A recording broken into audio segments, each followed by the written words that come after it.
¿Qué tal? ¿Cómo están? Buen día, buenas tardes, buenas noches, cuando sea que estén viendo este video. Seguimos grabando estos breves videos, o no tan breves tal vez, porque algunos más o menos llevan 40 minutos, sobre reflexiones de verano, ¿no? Un poco como habíamos quedado a través de esa encuesta la semana pasada por Instagram. Uno de los temas que salió primero, el tema que salió primero, era el tema que me sorprendió, para ser honesto, porque no es un tema que lo trabaje tanto y es un tema que me gusta mucho. Arte y estética, ¿no? Así que vamos a tratar de pensar el tema del arte y la estética en este video. A ver, hay, yo diría, varias formas de empezar a pensar o de pensar la cuestión estética, la cuestión del arte. En principio, una nota autobiográfica, una nota personal. Dentro de la filosofía, obviamente, hay una subdisciplina, hay una rama de la filosofía que es la estética y la teoría del arte, que trabaja todo lo que tiene que ver con precisamente la teoría de la percepción, con la poiesis, la aistesis, la poiesis, es decir, eh, y que fue primigeniamente mi área de interés en la filosofía. Mi tesis de licenciatura es sobre la estética en Derrida, ¿no? En Jacques Derrida, que es una estética particular, digamos, si es que se la puede llamar estética, pero de alguna manera lo que intentaba pensar ahí era, bueno, algunas categorías que toma Derrida, sobre todo en un texto que es La verdad en pintura, de 1978, donde él trabaja algunas obras, sobre todo trabaja en la obra de Valerio Adami y de otros artistas contemporáneos, sobre todo criticando el concepto de representación y de presentación, jugando un poco con esa idea, si hay una representación en el arte, qué es lo que se representa y qué sería la presentación originaria que el arte representaría o vuelve a traer, qué es el marco y el fuera de marco, si el fuera de marco, lo que queda por fuera de la obra, también implica o está determinando a la obra en sí. Bueno, todo este tipo de cuestiones son cuestiones estéticas. Así que originariamente la estética fue una de mis preocupaciones principales, ¿no? Y está ahí. Y siempre me interesó y leo muchos textos de estética, pero con el paso del tiempo me fui dedicando más hacia la filosofía práctica y particularmente a la ética y a la filosofía política, ¿no? Ética, filosofía del derecho, de alguna manera, trabajando siempre autores de la tradición francesa, pero otros temas, otros problemas, problemas que tienen más que ver con el poder, sobre todo con el poder, con la subjetividad, etcétera. Y el arte y la cuestión estética quedó un poco dejada de lado, pero me sigue interesando fuertemente, ¿no? Y de hecho, y voy a empezar, seleccioné algunos libros para comentarlos y para pensar el tema del arte. Voy a empezar por Foucault y el liberalismo, aunque parezca extraño. Este es un libro básicamente de filosofía política, yo diría, ¿no? Sin embargo, yo hago una alusión al tema del arte desde el punto de vista político. No es la idea de este video hablar de la financiación estatal o no del arte o de las subvenciones, que sería un tema aparte. Pero bueno, acá aparece un poco, hay dos elementos, uno que tiene que ver con eso, con la cuestión del arte y la cultura, desde el punto de vista político, y otro desde el punto de vista de las estéticas o de las preferencias, digamos, ¿no? Los voy a leer para disparar un poco esto. En la última parte del libro, en la página 332, digo, sostenemos que el análisis de costo-beneficio no puede ser necesariamente aplicado a todo ámbito humano como en las áreas de educación, ciencia y arte, en especial las expresiones vanguardistas no masivas. La cultura hace la construcción de la diversidad pública, la conciencia crítica, la virtud cívica y la libertad de expresión, y no puede ser sometida solamente al patrón de la rentabilidad, ya que reduciría notablemente la circulación de la pluralidad de discursos que hacen al fortalecimiento democrático. Esta idea, o esta posición, si ustedes quieren, política con respecto al arte y la cultura, en verdad yo la tomé de Ronald Dworkin, ¿no? Que es un filósofo socioliberal, es un filósofo rawlsiano en algún sentido, liberal progresista, que tiene este planteamiento, ¿no? O sea, tiene un artículo muy bueno que sugiero que se llama ¿Debe el Estado subvencionar el arte? Que está en en un texto que yo mencioné en otro video anterior, que es muy bueno realmente, donde él plantea dos alternativas. Una es la visión, si ustedes quieren, economicista respecto del arte, y otra es la visión, si ustedes quieren, por así decirlo, paternalista. O sea, cuáles son los contenidos autorizados, cuáles son los contenidos que serían estéticamente superiores, ¿no? Respecto de otros, o mucho más valorables respecto de otros y que el Estado debe promover. O bien, no, o bien dejar eso a criterio 100% del mercado y que el Estado se retire de todo tipo de subvención respecto de, el arte y la cultura. Y él tiene una posición que es esta, primero tratando de comprender que el arte y la cultura, qué tipo de bien es, si es un bien privado o es un bien público. Y él plantea básicamente que el arte, como el lenguaje, es un bien público, es un bien público y es un bien social, digamos, ¿no? Por tanto, privatizar esa esfera es por lo menos complicado, digo, porque hay una circulación producto de las interrelaciones humanas, digo, producto de la cooperación humana, etcétera, que es imposible de privatizar completamente, como el lenguaje, digamos, es algo que circula todo el tiempo. Y me pareció que es una buena idea, y su posición no es ni una posición respecto del arte completamente economicista, no es que el Estado debe retirarse, y tampoco es una posición que uno podría llamar paternalista, donde el Estado baja línea respecto de qué arte es mejor que otro, o qué estética es mejor que otra, o qué es bello y qué no es bello, o qué es valorable y qué no es valorable.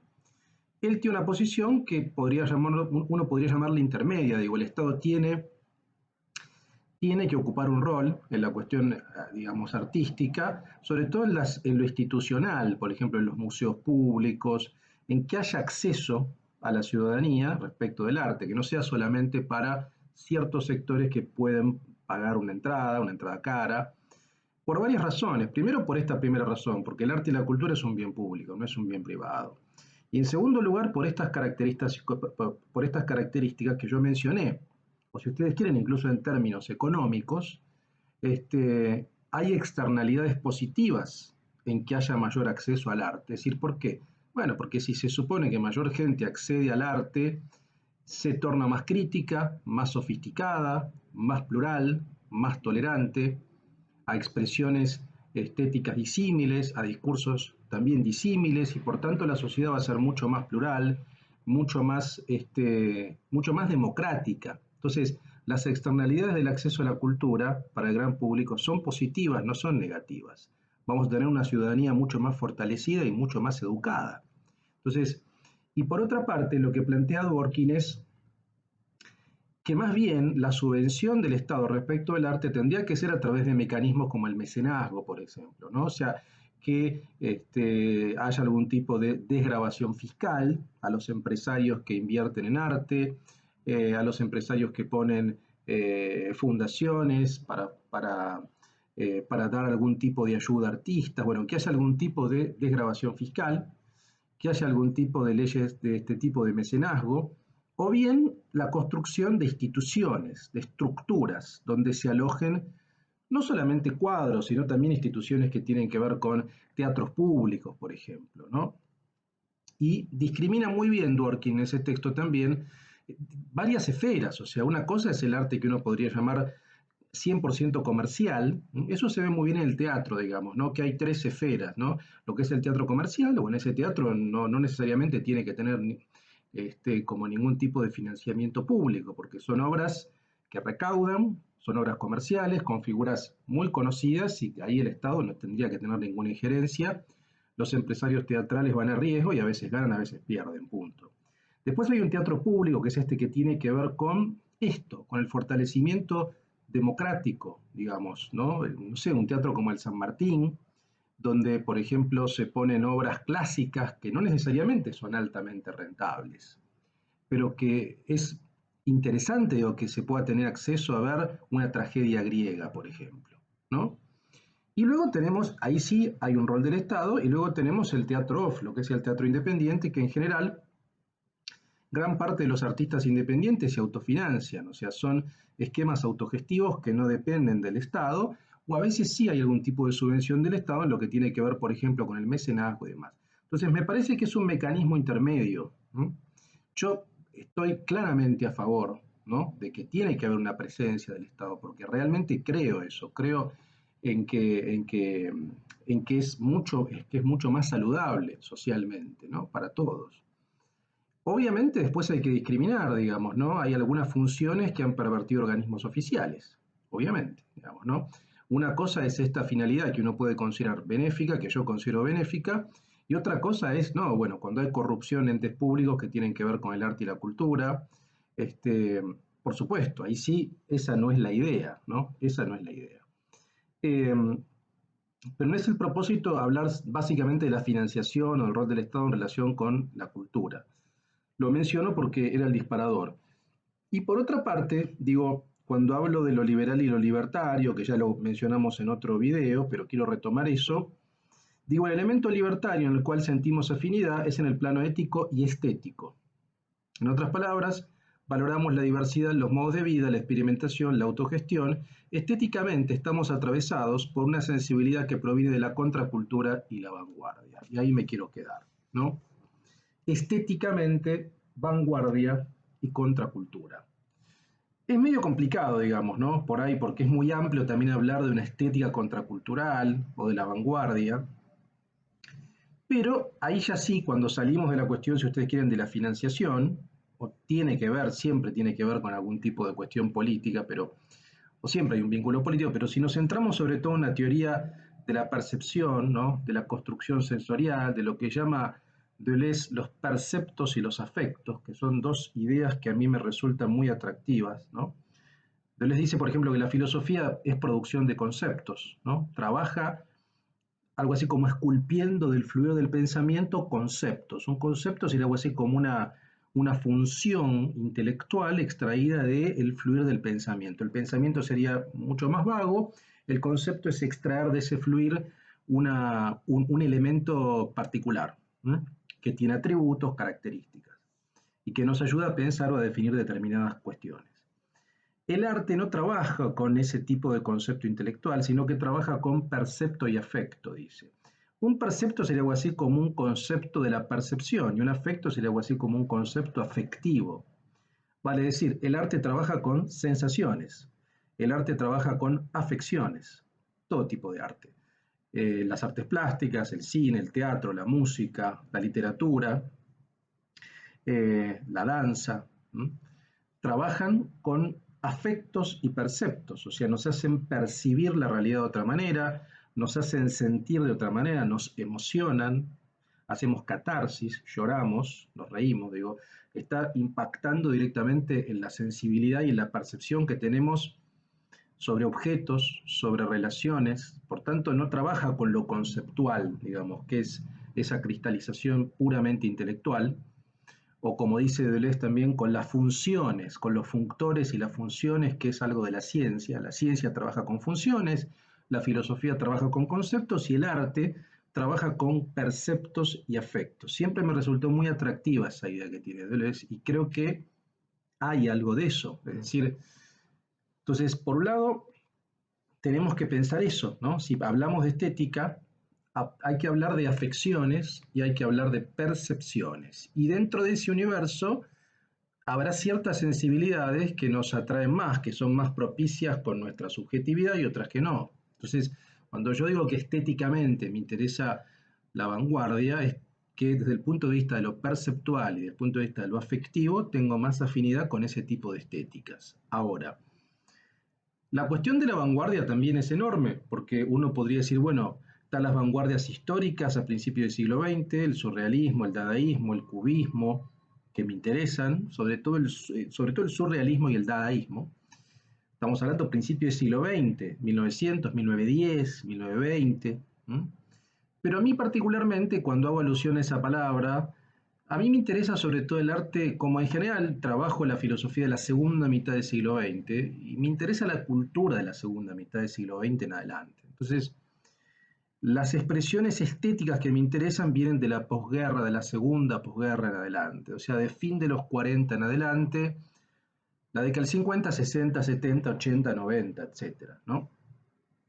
Y ahí uno puede ver, digamos, ¿no? Un mapa desplegado. Entonces sería algo así como las segundas vanguardias, las vanguardias que tienen que ver con, pensemos, el expresionismo abstracto en pintura de Jackson Pollock, el arte pop, que es un poco una reacción a eso, de Andy Warhol. Pensemos en el minimalismo, en el conceptualismo de Donald Judd. Pensemos, por ejemplo, en el happening, ¿no? en los happening, pensemos en el videoarte, en el body art. Esas son las expresiones, básicamente es el arte contemporáneo, que es un arte también muy criticado, digamos, porque es muy criticado porque yo creo que no se comprende que el arte contemporáneo no trabaja ya con las categorías tradicionales de la estética clásica, ¿no? De Baumgarten y Kant y Hegel y Schelling y los románticos.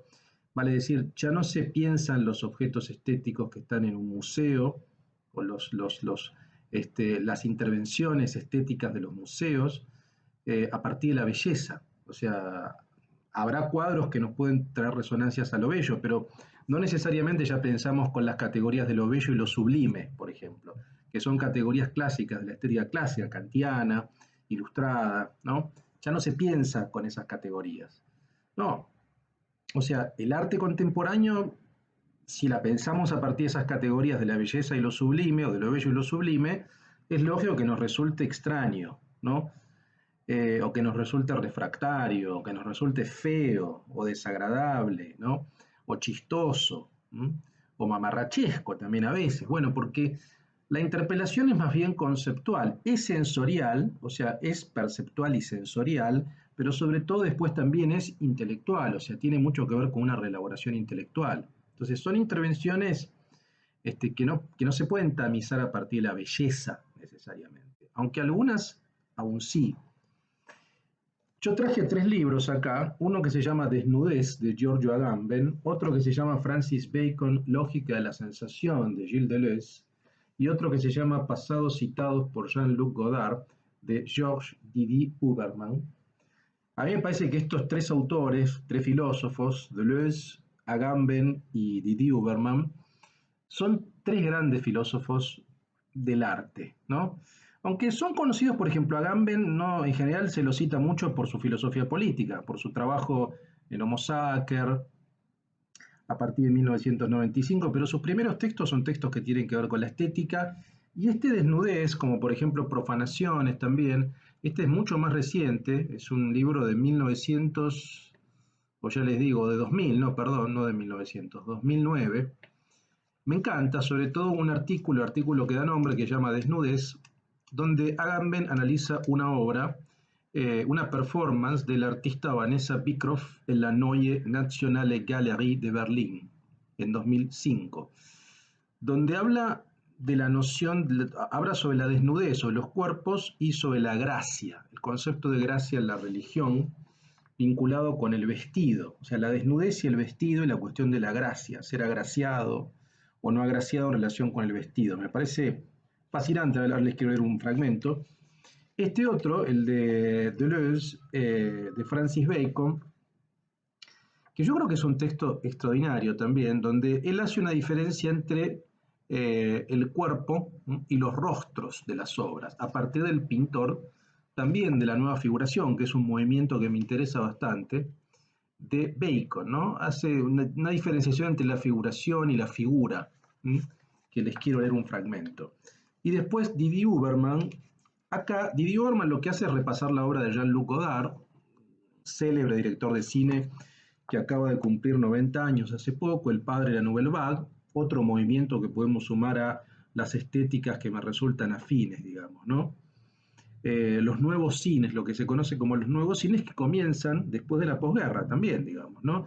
Neorrealismo italiano, en Francia de Nouvelle Vague, con Godard, con Truffaut, con Romer, con Chabrol, con Rivet, etc. El nuevo cine alemán, con Wim Wenders, con Fassbinder, con Herzog, todos los nuevos cines que tenían ciertas características que eran cines que precisamente trataban de salir de la lógica artificial del estudio, eran cines de la calle, urbanos, eran cines de la deriva, de cierta forma como de vagabundeo de los personajes, eran cines de interpelación al espectador, donde se rompía esa cuarta pared, eso se ve mucho en el cine de Godard, que los personajes le hablan a cámara para denunciar que un film es algo que se produce como cualquier otro producto, para ser consciente de las condiciones de producción, digamos, bueno, una cantidad de cuestiones también son películas, sobre todo las de Godard, muy atravesadas de ese primer Godard, del de los 60, Sin aliento, Vivir su vida, etcétera, por un impulso muy vitalista, un cine muy físico, eh, muy fresco, ¿no? Un cine con mucho humor, ¿no? Y que trabaja sobre todo con los grandes géneros de Hollywood procesados, ¿no? Godard tiene eso, ese primer Godard tiende a procesar los géneros, por ejemplo, toma un musical y sale Una mujer es una mujer. Toma una película de ciencia ficción y sale Alphaville, ¿no? Toma un film de, qué sé yo, sobre la guerra y sale un film como Le Petit Soldat, ¿no? O sea, son procesamientos, ¿no? Sale una película de Godard que es paródica, tiene elementos kitsch, tiene elementos de vanguardia, bueno, etcétera, tiene elementos pop. Y acá también tengo una cita que es una reflexión que cita Didier Huberman que hace Pierpaolo Pasolini sobre Godard, marcando diferencias estéticas fuertes. Entonces, bueno, una forma de pensar el tema del arte, o el tipo de arte que me interesa a mí y quién piensa el arte, es leerles aunque sea un par de párrafos de estos autores que traje acá, ¿no? Por ejemplo, este texto de Giorgio Agamben, donde habla de la desnudez, ¿no? A mí me gusta en general, volviendo al tema de la estética, o lo que me resulta más afín, o las temáticas o las problemáticas que me tienden a traer del arte, o sea, del arte, cuando digo arte digo de las artes plásticas sobre todo, las artes plásticas, pero también podemos sumar al cine, ¿no? Sobre todo el cine de autor, también el cine más comercial, digamos. Yo veo todo tipo de cine, veo cine comercial, veo series, si está en un registro, o sea, cuando decodifico el registro, todo me interesa, y en ese registro hay cosas buenísimas y no tan buenas, digamos, pero no discrimino ningún tipo de género. Amo el cine comercial y el cine de vanguardia o cine de autor. Pero digamos que entre las artes plásticas y el cine de autor hay una relación, ¿no? También el videoarte, digamos, hay una relación. Y acá me interesa esto que dice Agamben, reflexionando sobre la muestra esta de Vanessa Beecroft, que es una performance donde había una cantidad, es algo así como, sí, es una performance donde había mujeres, 100 mujeres desnudas, de pie, inmóviles, indiferentes, expuestas a la mirada de los visitantes, ¿no?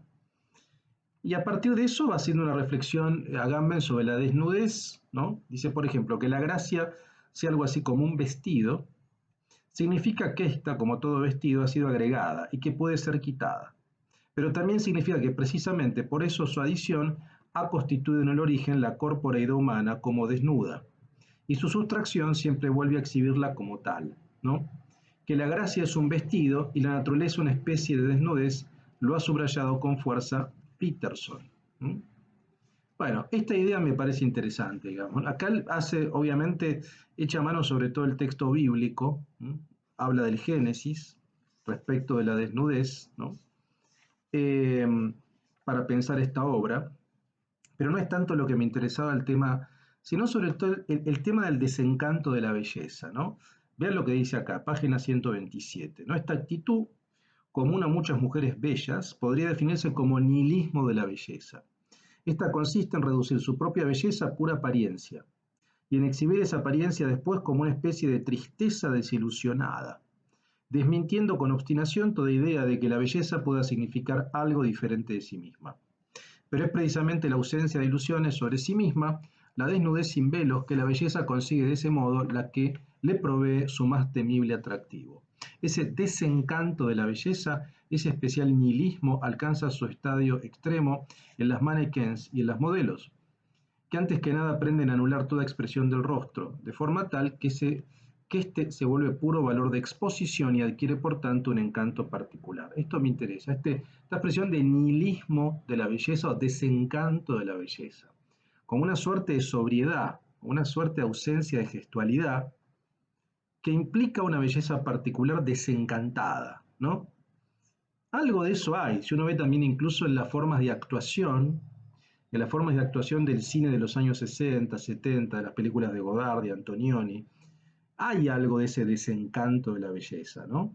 De ausencia de gesticulación, de una visión mucho más, una composición mucho más minimalista, no tan barroca. ¿Mm? Vean más adelante, dice, vuelve sobre esta idea, ¿no? Dice, Es precisamente ese desencanto de la belleza en la desnudez, esa sublime y miserable exhibición de la apariencia, más allá de todo misterio, o sea, sin misterio y todo significado, el que desencadena de algún modo el dispositivo teológico, para dejar ver más allá del prestigio de la gracia, de los halagos de la naturaleza corrompida, el simple e inaparente cuerpo humano, carente de gracia, vale decir carente de vestido. Si la gracia es el vestido, al quitarlo no tiene gracia. Sin embargo, quitando la gracia aparece esta suerte de belleza del desencanto, dice Agamben, ¿no? Ya sea en la desnudez como en el vestido, liberándolas de su signatura teológica. Ese simple habitar de la apariencia en la ausencia de secreto es su especial temblor, la desnudez que como una voz blanca no significa nada y precisamente por eso nos traspasa. A mí me fascina Agamben más como filósofo del arte que trabaja la estética que como filósofo político. La verdad, a mí me tengo mucho más afinidad, me parece, con. De hecho, creo que el filósofo de la estética que más me interesa es Agamben, ¿no? Me parece cómo piensa el cuerpo con mucha sutileza, esta idea del desencanto, del nihilismo de la belleza. Hay otro texto que recomiendo que es Elogio de la profanación también, ¿no? ¿Cómo piensa el cuerpo? Hablando del cuerpo, otro autor, Gilles Deleuze, digamos, que trabaja la obra de Francis Bacon, ¿no? También habla fuertemente del cuerpo, de la figura, y vean lo que dice respecto de la figura. Dice, hay dos maneras de superar la figuración, es decir, a la vez lo ilustrativo y lo narrativo, o bien hacia la forma abstracta, o bien hacia la figura. A esta vía de la figura, Cézanne le da un nombre sencillo, la sensación. La figura es la forma sensible relacionada con la sensación. Actúa inmediatamente sobre el sistema nervioso, que es carne, mientras que la forma abstracta se dirige al cerebro. Actúa por mediación del cerebro más cercano al hueso.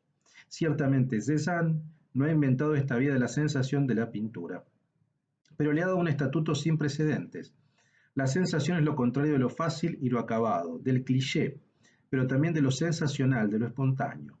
La sensación tiene una cara vuelta hacia el sujeto, el sistema nervioso, el movimiento vital, el instinto, el temperamento, todo un vocabulario común al naturalismo y a Cézanne, y una cara vuelta al objeto. Esto me parece muy interesante, ¿no? O sea, ¿de qué manera el arte intenta escapar a la figura? Bueno, una manera obvia es el arte abstracto, digamos, ¿no? Una manera de escapar a la figura humana es no pintando la figura humana. Ahí aparece el expresionismo abstracto, ahí aparece el arte sin figura humana y otras estéticas, por supuesto. Pero también hay otra forma de escapar a la figura, que es, como bien dice Deleuze, que es yendo hacia la figura, aunque parezca paradojal, digamos, ¿no? ¿Cómo escapar a la figuración? Bueno, podemos escapar yendo hacia el abstracto o yendo hacia la figura. Pero la figura en el sentido de, acá habla de Cézanne y luego va a hablar, por supuesto, de Francis Bacon. Si ustedes ven, pueden googlear, digamos, cualquier cuadro de Francis Bacon, van a ver que los cuadros de Bacon tienen figuras. Y son figuras que uno puede detectar que son humanas. Ahora, son figuras perturbadoras, porque son figuras humanas que uno podría ver esto que está describiendo acá muy bien Deleuze, digamos, ¿no? La figura sensible relacionada con la sensación, relacionada con el movimiento vital, con el sistema nervioso, con el instinto. Es decir, son figuras perturbadoras porque son figuras un poco animalizadas, que es como si estuvieran en movimiento, ¿no? Están en un proceso de devenir, que es un concepto deleuziano, ¿no? No son figuras fijas, cristalizadas, cerradas, cuyo límite está claramente marcado. No, no, precisamente lo que está detonado de esas figuras es el límite. O sea, claro, eso me parece que es lo que le interesaba tanto a Deleuze de Bacon, digamos, ¿no? La idea esta de que precisamente no son sujetos cerrados, solipsistas, cristalizados, que es lo que siempre su filosofía de alguna manera intentó este, desmontar. No es una filosofía del sujeto, la de Deleuze, sino son subjetivaciones abiertas, en devenir, en modificación. Entonces, uno puede ver que hay figura, pero es una figura perturbadora, porque es una figura que está de alguna manera que está en movimiento, que está abierta, que está atravesada por ese devenir. Esta es otra forma de pensar la figura, ¿no? Salir de la figuración e ir hacia la figura. Eh, por eso dice él, Bacon es pintor de cabezas y no de rostros. Un rostro implicaría una subjetividad. En cambio, la cabeza no. La cabeza implicaría en todo caso una animalidad, un vínculo más bien con cierto elemento pulsional, con lo que Deleuze llama, por ejemplo, en sus libros sobre cine, la imagen pulsión, que él la ve en el cine de Buñuel o de von Stroheim, por ejemplo, ¿no? Esos son dos textos también extraordinarios, son los primeros libros que yo leí de Deleuze. Antes de estudiar filosofía, yo estudié cine y los primeros textos que leí de un filósofo sobre el cine fueron La imagen movimiento del 83 y La imagen tiempo del 85. Esos fueron los primeros textos que yo leí de Deleuze, ¿no? Entonces, claramente ese vínculo desde el arte hacia la filosofía a mí me resulta muy atractivo, quizá por mi biografía particular. Eh, pero por otra parte, es muy interesante cómo Deleuze aborda el arte, porque no lo aborda, de hecho algunos autores como Rancière dicen que Deleuze no tiene una estética, no hay una estética deleuziana, porque en verdad el arte para Deleuze es inseparable de la filosofía y de la ciencia también, o sea, artistas, filósofos y científicos son creadores de distintas formas de ideas, ¿no? El concepto lo crea el filósofo, el percepto y el afecto el artista, la función el científico, pero son diferentes formas, inteligibles, sensibles, científicas, de ideas. Entonces, no es que la filosofía tiene que aplicarse, ¿no? Como una matriz, tiene que aplicar sus categorías al objeto que es el arte. No, al revés, incluso al revés, a veces el arte puede ayudar a comprender la filosofía. Entonces, no es que la filosofía tiene que ser como una suerte de matriz que se adosa, ¿no? A una pintura, una película, una pieza musical, una obra de teatro, no, sino que a partir del arte podemos pensar filosóficamente también, eso es lo interesante de Deleuze, ¿no? Y el último texto es este de Didier Huberman, una hermosa tapa de Vivir su vida, de Jean-Luc Godard, una de mis películas favoritas, ¿no? Eh, una película extraordinaria. Y acá a mí me interesa cómo lo que cita Godard, perdón, lo que cita Didier Huberman de Pasolini. Hay una gran diferencia entre Pasolini y Godard. ¿M? Vean lo que dice Pasolini en un texto que es Le cinéma de poésie, ¿no? Dice, en la cultura de Godard hay algo brutal y quizá incluso ligeramente vulgar. No concibe la elegía, porque en tanto parisino no puede ser tocado por un sentimiento tan campesino y provinciano. Godard es completamente post-impresionista, hablando de Cézanne, ¿no? Post-impresionista, y no posee en absoluto esa vieja sensualidad estancada en el aire conservador, marginal, paduo romano, incluso si está muy europeizada de un Antonioni, por ejemplo. Godard no se impuso imperativo moral alguno, no siente ni la normatividad del compromiso marxista, que para él es historia antigua, ni la mala conciencia académica, que le resulta provinciana. Su vitalidad no conoce la moderación, ni los pudores, ni los escrúpulos. Reconstruye en sí misma el mundo, además es cínica hacia sí misma. La poética de Godard es ontológica, se llama cine. Godard pone todo de frente en un plano de igualdad. El discurso indirecto libre que le sirve de pretexto es una sistematización sin desvío y sin diferenciaciones de los mil detalles del mundo, sin solución de continuidad, montados con la obsesión fría y casi satisfecha, típica de su protagonista amoral, de una desintegración recompuesta a través de ese lenguaje inarticulado. Godard carece completamente de clasicismo, por lo que podríamos hablar en su caso de un neocubismo no tonal. Bueno, esta es la diferencia interesante. Claro, el cine de Pasolini, para los que han visto algunas películas de Pasolini, no Salò, por ejemplo, sino las primeras películas de Pasolini, Acatone, por ejemplo, que son mucho más roselinescas, ¿no? Que tienen más que ver con esta característica de la elegía, eso está ausente, ese sentimiento, digamos, más provinciano, eh, está ausente de Godard. Bueno, sí, Godard era, un suizo, parisino, burgués, ¿m? que no filmaba pobres, ¿no? Como acá lo dice más adelante también, digamos, ¿no? Y que está más cerca, y de hecho ese primer cine de Godard es un cine que tiene bastante resonancia al arte pop, digamos, ¿no? Tiene mucho que ver con ese neocubismo, es ciertamente esa cuestión geométrica, es bastante pop. Después es cierto que Godard va cambiando y que la elegía, ese tono elegíaco, melancólico, aparece en el viejo Godard, digamos. Ya Godard en los 80 y 90 trabaja esto que menciona acá Pasolini, pero el joven Godard no, era un joven más anarco, incluso conservador, digamos, ¿no? Algunas películas de Godard de los 60, como Le Petit Soldat, son películas bastante conservadoras, desde el punto de vista ideológico, no estético, digamos, eh, y que tiene más que ver con eso, ¿no?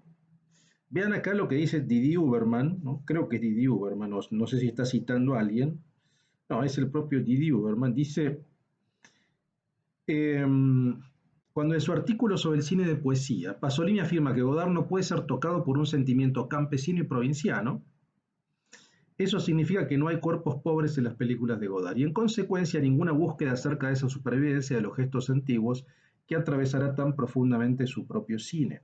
Esto implica de parte del cineasta de Acatone, Pasolini, una inversión de perspectiva y una crítica afilada del vocabulario contemporáneo.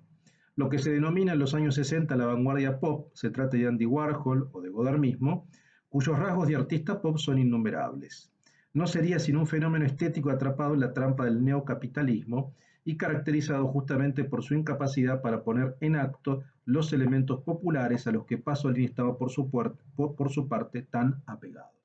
Bueno, lógicamente, Godard filmaba su mundo, y el mundo de Godard no era el mundo de Pasolini, eran, diría, hasta mundos ciertamente opuestos, ¿no? Bueno, pero hablando de perceptos y de afectos y de sensibilidades, esa sensibilidad del Godard joven, pop, anarco, ¿no? Neocapitalista en un punto, aunque criticaba el capitalismo, es cierto que había cierto neocapitalismo, como en Warhol, digamos, probablemente es el tipo de estética que me interesa a mí, digamos. Uno tiene que ser honesto con las estéticas que lo atraviesan, digamos, ¿no? No hay nada peor y que quede más en evidencia que se finja una estética que uno no, con la cual uno carece de afinidad, digamos, ¿no? Eso me parece, hay que ser honesto intelectualmente y hay que ser honesto estéticamente también, digamos, ¿no? Entonces, tener una estética pobrista, si uno no siente afinidad por esa estética, me parece que este, carece de sentido. Y eso es un poco lo que le planteaba Pasolini también, en esa observación crítica, obviamente, ¿no? Pero bueno, en definitiva, un poco les repito los libros: Desnudez, de Giorgio Agamben; Francis Bacon, Lógica de la sensación; y Pasados citados, por Jean-Luc Godard, de Didi Uberman. Y el primero era mi libro, obviamente. Acá arrancamos la reflexión. Foucault y el liberalismo ya está en todas las librerías, está en Cúspide, está en Jenny, está online en todos los sitios, temática, etcétera. Lo pueden comprar. No es un libro de estética, es un libro de política, de filosofía política, pero tiene esas cuestiones estéticas, ¿no? Probablemente el tema de la estética sea un tema sobre el cual vuelva cuando sea un poco más grande, porque la verdad, cuando sea viejo, escriba algún texto sobre algún libro de estética, quisiera escribir hacia el futuro. Pero bueno, un poco para cerrar este video, y volviendo un poco a lo que decía al principio, digo, creo que la estética tiene que ver con el tipo de arte que a uno le gusta, ¿no? Kant decía, por ejemplo, que el juicio estético es un juicio sobre el cual no se puede producir universalidad, digamos, ¿no? Eh, Porque place desinteresadamente. Entonces, me parece que uno tiene que ser honesto con la interpelación o con la afinidad que siente hacia cierto tipo de arte o cierto tipo de estética, ¿no? En mi caso es el arte, yo diría, más bien de las vanguardias de la década del 50 para acá, 50, 60, 70, 80, 90. Obviamente el arte de hoy depende, digamos, pero a mí me interesa mucho ese tipo de arte, si ustedes quieren, del 60 al 2000, por poner una fecha, más o menos, ¿no? Lo que se entendería como el arte contemporáneo, artistas como Godard, o si ustedes quieren, como otros, puedo nombrar un gran pintor alemán que se llama Gerhard Richter, es una suerte de neopop, pero que luego exploró el expresionismo abstracto también, googleenlo, Gerhard Richter. Me gusta mucho Joseph Beuys, me gusta mucho John Cage en la música, ¿no? Y en la performance, me gusta Laurie Anderson, me gusta mucho el Di Tella en la Argentina, me gusta mucho, mucho el Di Tella. Eh, Esa experimentación de la década del 60, ¿no? Que precisamente sí, digo, si uno tiene que, eran expresiones artísticas que eran atacadas por derecha y por izquierda, digamos, ¿no? Eran atacadas por derecha, obviamente, por los militares, por los sectores conservadores, reaccionarios, pero también por la izquierda peronista, populista, porque les pareció un arte frívolo, hedonista, un arte no comprometido, un arte sin mensaje, un arte muy lúdico. En general, eso sucedió, digo, ¿no? Y el arte que a mí me interesa suele ser criticado mucho por izquierda, ¿no? Eh, por esa izquierda, digamos, por esa izquierda populista, en definitiva, ¿no? Y en general es tildado de arte lúdico, hedonista, frívolo. Me parece que el Di Tella representa eso, y a mí me interesa mucho lo que hacía el Di Tella, digamos, ¿no? Peralta Ramos, por ejemplo, también, ¿no? Que estaba vinculado un poco con ese grupo, un poco por mencionar algo local, ¿no? Bueno, este video fue un poco más improvisado, ¿no? Hablar de arte tiene que tener un elemento más, no tan sistemático, de alguna manera. Bueno, veremos si seguimos haciendo otros videos. Eh, Había un par de temas ahí que les interesaban. Un tema que había quedado pendiente y que quizá la próxima semana, si tengo ganas, hago un video, es el tema de la enseñanza de la filosofía. Que creo que está bueno pensar un poco sobre esto, sobre como las diferentes formas de enseñar filosofía, los diferentes niveles, la academia, la divulgación, ¿no? Los cursos freelance o los cursos no académicos, virtuales, los seminarios, bueno, todo ese tipo de cosas, las formas de interpelar, las metodologías, las tradiciones, todo eso es muy interesante de hablar y tengo un breve texto que publiqué y que quizá puedo compartirlo con ustedes también, pero eso será el próximo video. Bueno, espero les haya interesado y pásenla bien.